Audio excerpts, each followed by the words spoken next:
Take a big swig of your favourite angsty 90s beverage. It's time for day 17 of RPGADAY 2017.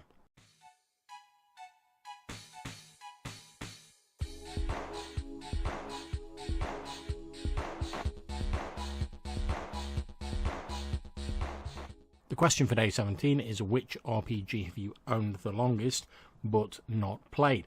Now, I'm sort of going to cheat a bit. I'm going to highlight two games, but they're actually both of the same game line. Now, by my references to the 90s and to Angst, you might have guessed that it's a World of Darkness game. And you'd be absolutely right.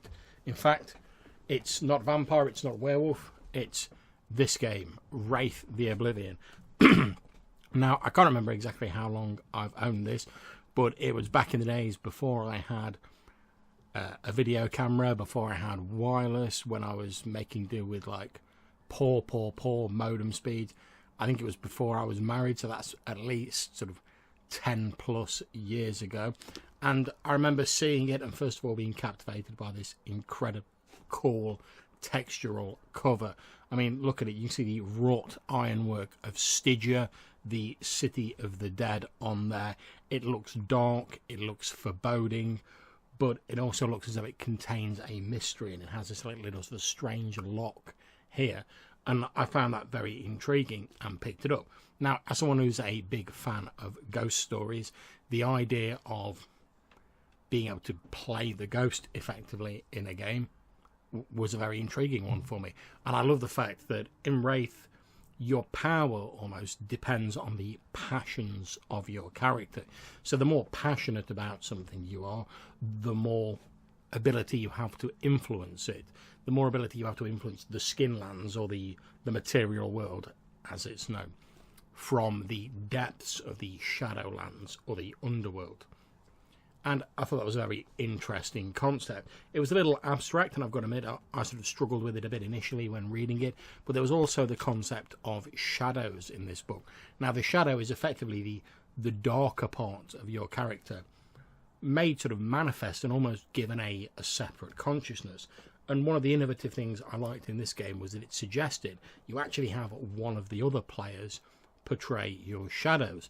Now, I can see why some people might not have liked that, but I thought it was a very interesting idea. So why would you want someone else to play your shadow? Well, the fact is, your shadow is normally sort of lurking in the back of your mind, waiting for a chance to take over your shared body or assert itself in a physical way.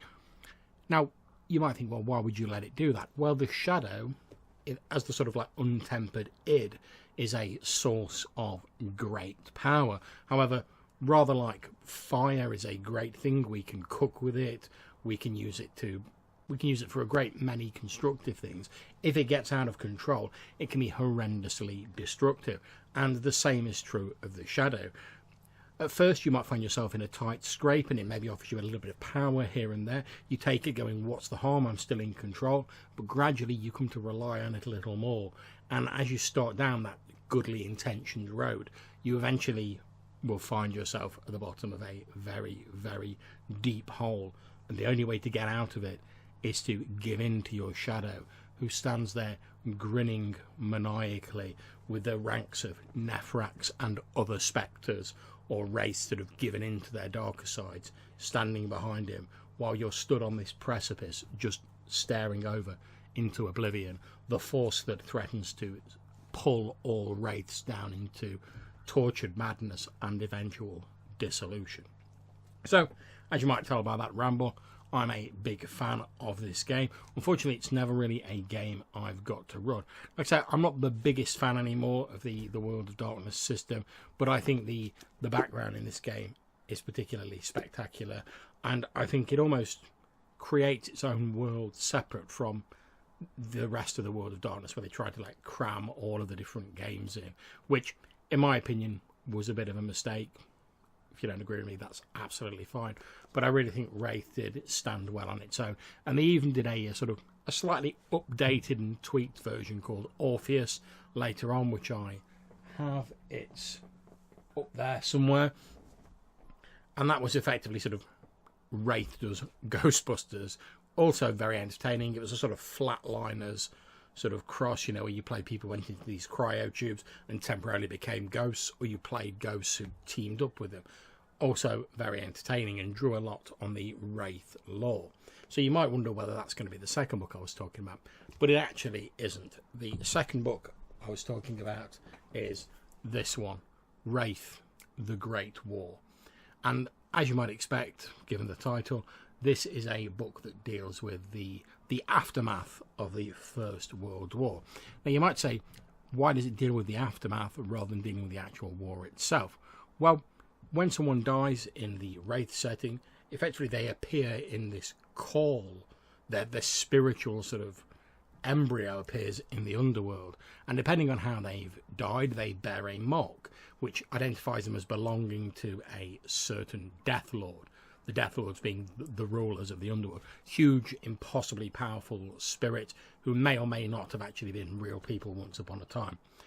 Now, this deals with the aftermath because a hell of a lot of people died during the Great War, and their spirits in this game all appeared in the afterlife. Now, the afterlife is ruled by Charon, the ferryman of legend. In this, the Lord of War, I believe he's called the Smiling Lord, I might be wrong, it's been a while since I've read it, receives a sudden influx of people and spirits into his forces. As you might expect, the number of people who've died from war goes up massively. So he gets to thinking, so if I've got all these people and the balance of power is tilted in my favour, perhaps it's time for a new master of the underworld. And immediately following the Great War is this huge civil war that rocks Stygia and the underworld, pitting ghost against ghost, many of whom have travelled over into the underworld, carrying with them vehicles, weapons, anything that sufficient emotion was invested in. And this is one of the really horrifying things about this book for me.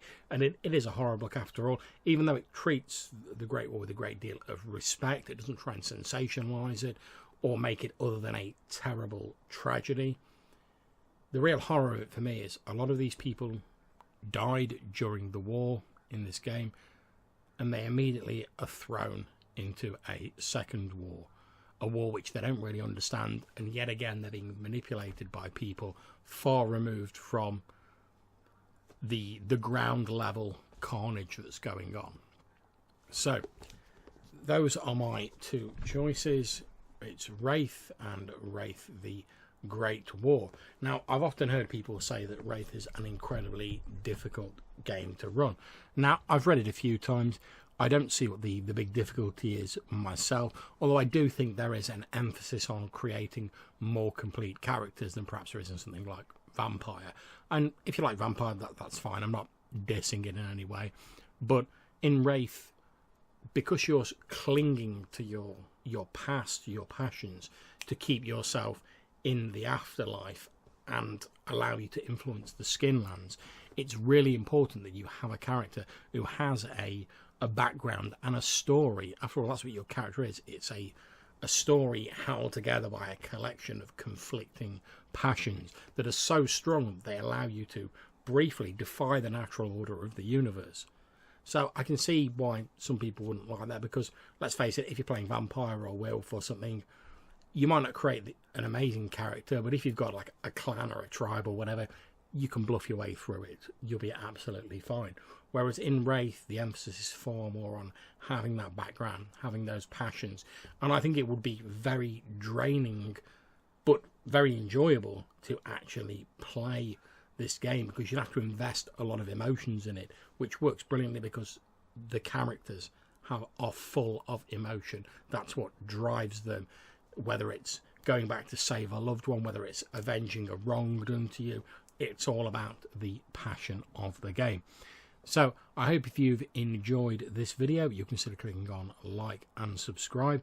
Until I see you next time, take care and happy gaming.